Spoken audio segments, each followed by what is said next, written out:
Yes. Yes. Yes. The drum. Hi-Tek in the house. Kweli in the house. Hi-Tek in the house. Kweli in the house. Hi-Tek in the house. Kweli in the house. Yo.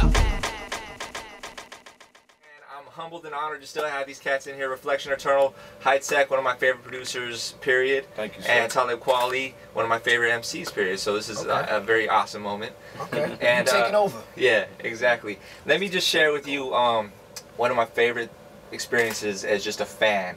And this was years, this would have been, I'm guessing, 99 to 2000. The place was the Palace in Hollywood, which is now Avalon, and it was a Dilated People show that you just popped out at, and it was just it was just one of those moments. I was only 18, 19 years old, 18 actually, and it was just a moment that, as a fan, first and foremost, like when you see Talib get on stage and just perform, it's an experience.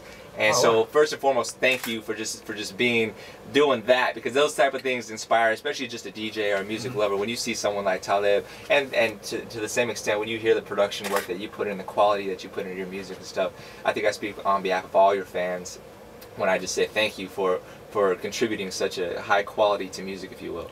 Oh man. Well, we gotta thank you. You know, shout out to Evidence and Rocker and Babs and Strong Arm Steady and everybody from LA who always been holding us down. But that's right. If it wasn't for fans like you, who was in the audience and then come and you DJing and you working at Power and you have been so supportive of everything. You know, I know you and me go back, Reflex, and everything me and Hi-Tek do. It's just a cycle. We give you inspiration. You do things to inspire us. Yeah. So it all goes in cycle. Yeah, and from being that kid that will go to Fat Beats and buy, you know, the Rockets, the Reflection Eternal original LPs and singles and stuff like that, and buying a couple copies for when, you know, doing doubles and stuff, to actually being able to have you on the show is like, it's really a thrill. And I had this conversation with Pharrell last week as well.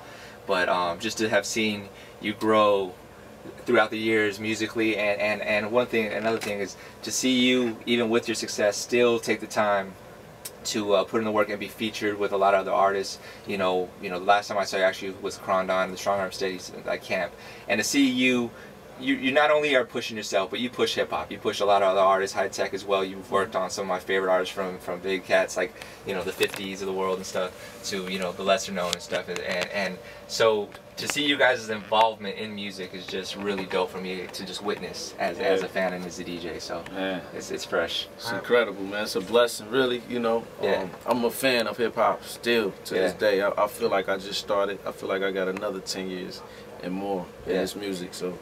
I mean, like you said, you inspire us, we inspire the people. It works both ways, you know?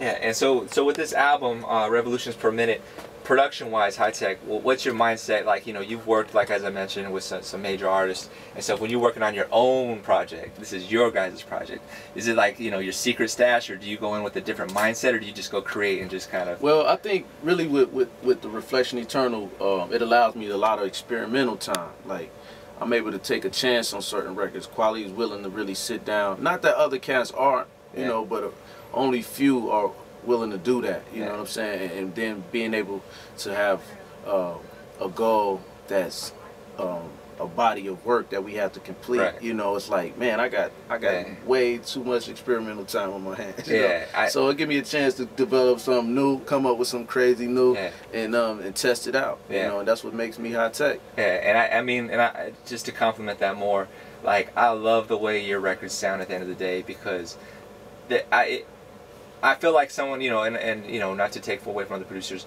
but the way you take a sample or the way you produce a track, I love the way it feels. Like you have a very unique ability to put your soul into it, if you will. Like, you know, it's just the way you play around things, and the way the vibe of it is always so dope. And the only person I would say that, you know, gave me that, you know, a bit of that would be like J-Dilla. Like, gave that same feel, you know what I'm saying? I tweeted the other day, man. I said J-Dilla, he's still the best, man.